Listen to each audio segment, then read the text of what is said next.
استاد حضرت عمر رضی اللہ عنہ کے دفن کے بعد حضرت عائشہ رضی اللہ عنہ کے پردہ والے قول پر مماتیوں کے اعتراض اور ان کے جوابات کو دوبارہ سمجھا دیں۔ حضرت امی عائشہ رضی اللہ عنہ فرماتی ہیں کہ میں نبی پاک صلی اللہ علیہ وسلم کے روضہ میں جاتی، یعنی اس کمرے میں جہاں حضور دفن تھے، تو ایک میرا والد حضرت ابو بکر صدیق، ایک میرے شوہر نبی پاک صلی اللہ علیہ وسلم، ان دونوں سے پردہ نہیں تھا۔ حضرت عمر دفن میں پردے کا اہتمام کرتی۔ مماتی کہتے ہیں منو مٹی کے نیچے سے امی عائشہ دیکھ لیتی، حضرت عمر دیکھ لیتے تھے تو ایک پتلے سے دوپٹے سے کیوں نہیں دیکھتے تھے؟ اس کی وجہ میں نے دو باتیں عرض کی۔ پہلی بات یہ ہے، ایک حضرت امی عائشہ کا فہم ہے اور ایک ہمارا فہم ہے۔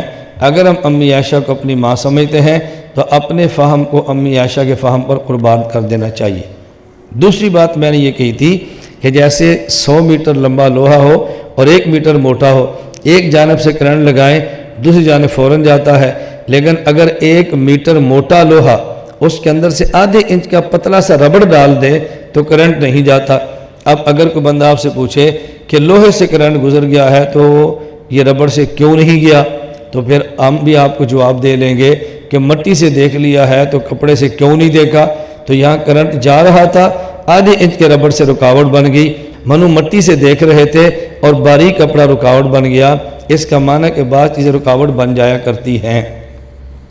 کیا صحابہ کرام کو کافر کہنے سے آدمی کافر ہوتا ہے یا نہیں؟ صحابہ کرام رضی اللہ عنہ مجمعین میں سے جن کا صحابی ہونا نص قطعی سے ثابت ہو، اس کی صحابیت کا انکار کرنے سے بندہ کافر ہو جاتا ہے، اور اگر کسی کی صحابیت نص قطعی ثابت نہ ہو، اس کی صحابیت کے انکار سے بندہ کافر نہیں ہوتا۔ مثلا حضرت ابو بکر صدیق رضی اللہ تعالیٰ عنہ کی صحابیت قرآن کریم کے نص قطعی سے ثابت ہے، اذ یقول لصاحبہ لا تحزن، اس لیے فقہاء نے لکھا ہے کہ صحبت ابی بکر کا انکار کرے تو بندہ کافر ہو جاتا ہے۔ اور جب کوئی بندہ یہ کہے نا سارے صحابہ کو کافر کہنے سے بھی کافر نہیں ہوتا، تو سارے میں ابو بکر صدیق رضی اللہ عنہ بھی آگے نا، اس لیے کہنا بالکل غلط ہے۔ تو جس کی صحابیت قطعیت سے ثابت ہے اس کا انکار کفر ہے۔ وضاحت کریں، اگر آپ قبر میں زندہ ہیں تو بریلوی اس بات سے یہ تاثر دیتے ہیں کہ آپ ہر جگہ حاضر ناظر ہیں، انا للہ و انا راجعون۔ آپ یہاں پر زندہ ہیں یا نہیں؟ تو کیا آپ ہر جگہ بھی ہیں؟ اللہ کے نبی کے قبر میں زندہ ہونے سے ہر جگہ پہ زندہ ہونا کیسے ثابت ہو گیا؟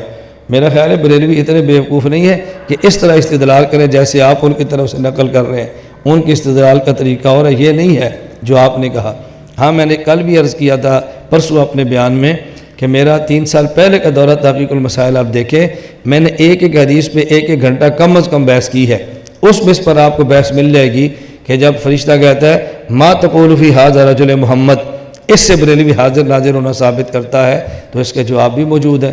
یا مکتبہ کے اندر ایک میری کتاب ہے درس حدیث کے نام پہ، میں طلبہ سے کہوں گا جن کا ذوق ہو وہ درس حدیث والی کتاب لے لیں اور ایک حدیث پر تفصیلی درس دیکھیں، تو یہ سوال اور جواب انشاءاللہ آپ کو وہاں بھی ملیں گے۔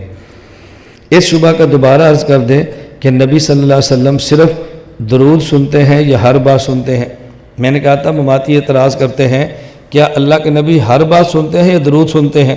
میں نے اس کی گزارش کی تھی اس طویل بحث میں نہیں پڑھنا چاہیے، جتنی بات کا سننا نبی پاک صلی اللہ علیہ وسلم سے ثابت ہے اتنی مان لیں، اور جس کا ذکر نہیں اس پر بحث کو چھوڑ دیں، بس اتنا کافی اور وافی ہے عقیدہ حیات اور سماع موتا کے لیے۔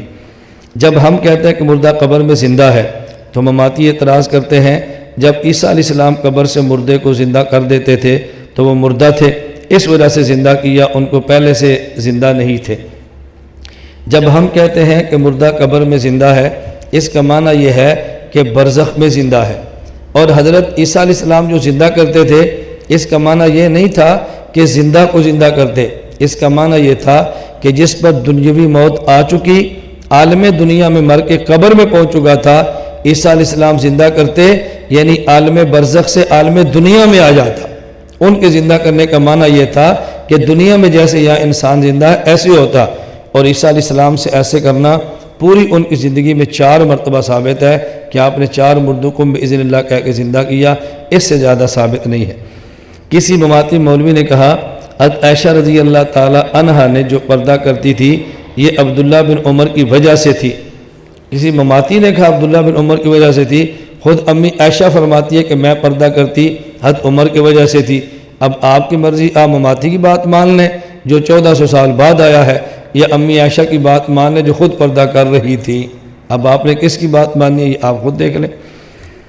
اس زمین میں تعلق ہوتا ہے تو زمین دنیا میں ہے، اس کا مطلب دنیا میں زندہ ہے۔ یہ اشکال صرف اس لیے ہے ہمیں برزخ کا معنی نہیں آتا ورنہ اشکال ختم ہو جائے، قبر کا معنی نہیں آتا وگرنہ اشکال ختم ہو جائے۔ یہ بات اچھی طرح سمجھ لیں، یہ جو برزخ ہے ایک اس میں زمان ہے اور ایک اس میں مکان ہے، ان دو چیزوں کے مجموعے کا نام برزخ ہے۔ زمان اور مکان کیا ہے؟ موت سے لے کر، توجہ رکھنا، موت سے لے کر حشر تک یہ سارا زمان برزخ ہے، سجین سے لے کر علیین تک یہ سارا مکان برزخ ہے۔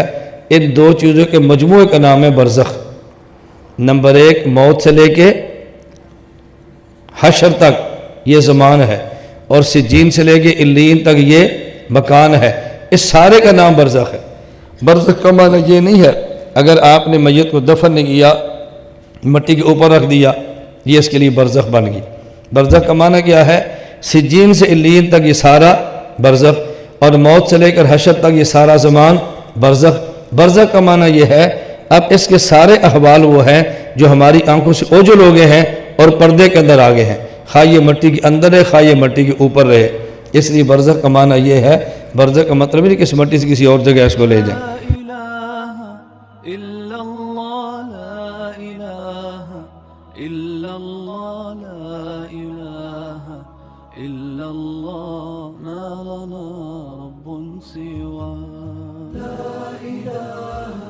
إلا الله، لا إله